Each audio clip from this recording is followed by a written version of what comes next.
À vous tous, j'espère que vous allez bien. Alors, on a essayé de résoudre quelques exercices d'application, l'exercice 1 et l'exercice 2. Alors, aujourd'hui, on va continuer de résoudre quelques exemples. Je commence tout d'abord par un petit rappel. Alors, concernant le rappel, ce qu'il faut retenir, alors la période, la fréquence, la tension maximale et la tension efficace. Alors, les symboles. Alors, je symbolise la période par T en majuscule. L'unité en système international, l'unité officielle, c'est le seconde. Pour la fréquence, F. Ou bien, on peut même noter par N. Vous allez voir en bas que c'est nu. Alors, soit vous allez trouver dans les bouquins F, d'accord, minuscule, ou bien N, mais pour l'unité, c'est en Hertz. Seconde moins 1, c'est le Hertz. Pour la tension maximale, c'est Umax. L'unité en système international, c'est le volt. Je note par V. Concernant la tension efficace, E, indice EF, déjà, c'est une tension alors avec le volt. Concernant la relation qui relie entre la sensibilité horizontale avec la période T égale SH sensibilité horizontale fois le nombre de divisions des abscisses.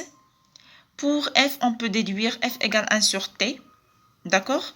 Concernant la tension maximale avec la sensibilité qui est verticale, S indice V fois Y, le nombre de divisions. Et pour la tension efficace avec U maximale, U efficace égale à U max sur racine de 2. Ça, ce qu'il faut retenir dans ce chapitre de tension alternative sinusoïdale. Alors, passons pour l'exemple 3. Dans cet exemple-là,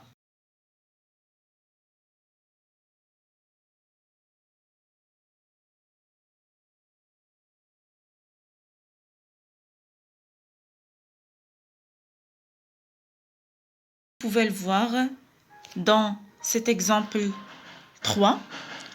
On va essayer de résoudre cet exercice-là. Alors, nous avons ici devant nous les figures 1, 2, 3 représentent les écrans d'un oscillographe. Alors, revenons ici, nous avons toujours l'oscillographe, c'est l'écran d'un oscilloscope. Il contient des différentes tensions, même sensibilité verticale et même sensibilité horizontale. Alors, l'évolution de U, la tension en fonction du temps, dans les trois cas. Alors, le but essentiel pour cet exercice-là, c'est déterminer et distinguer la différence entre les trois ou bien les différents types de tensions électriques. Alors, je passe pour les questions. Alors, premièrement, écrire au-dessus de chaque écran la nature de la tension visualisée. Alors, sinusoïdale, continue ou bien périodique, je souligne. Sinusoïdale, continue et périodique, ce sont des caractéristiques d'un signal. Deuxièmement, à partir des valeurs de la sensibilité verticale et horizontale, déterminer la valeur de la tension continue. Ici, il faut mieux distinguer ou bien déterminer on travaille dans quel type de l'oscillographe. Est-ce que je travaille dans le cas 1, 2 ou bien 3? On va voir ça. Deuxièmement, de 2, la valeur de la tension maximale et la période.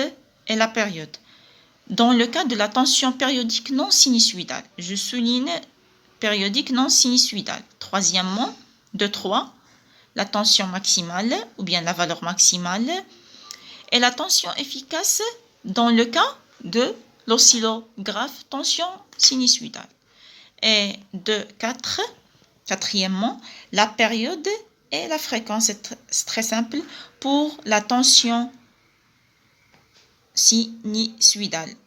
Alors, on va voir quel type de l'oscillographe. Alors, je passe rapidement pour la correction. Alors, comme vous pouvez le voir, nous avons ici, dans le premier cas, nous avons un trait en rouge. Alors, on peut dire c'est une tension qui est continue. Pourquoi continue? Parce qu'il ne varie pas avec le temps. Alors,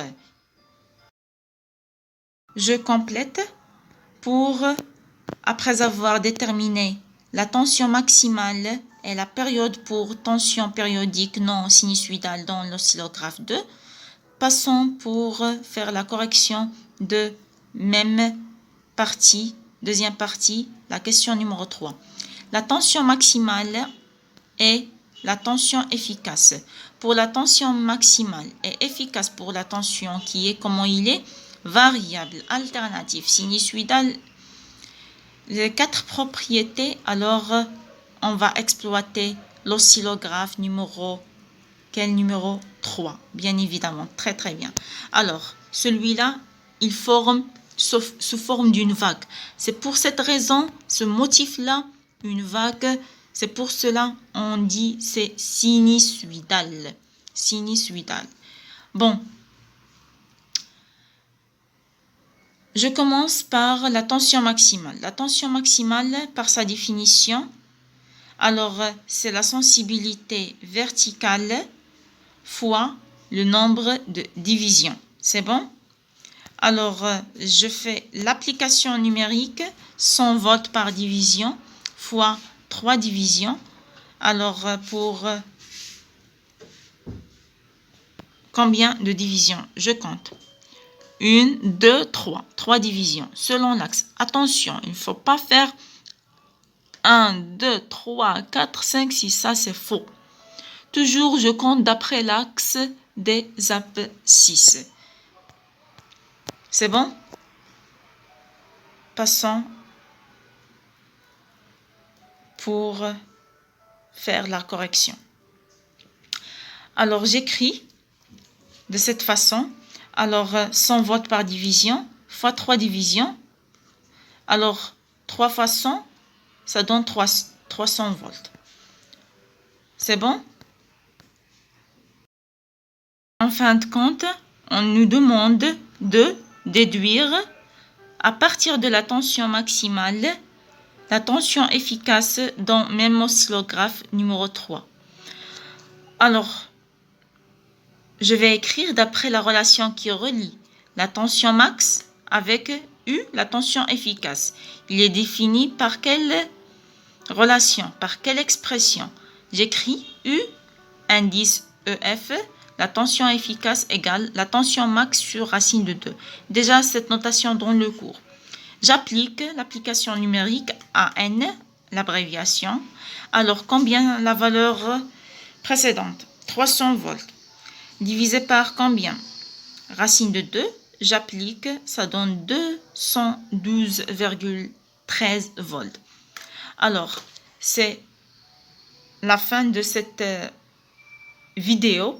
J'espère que cette idée soit claire et à bientôt. On se retrouve prochainement.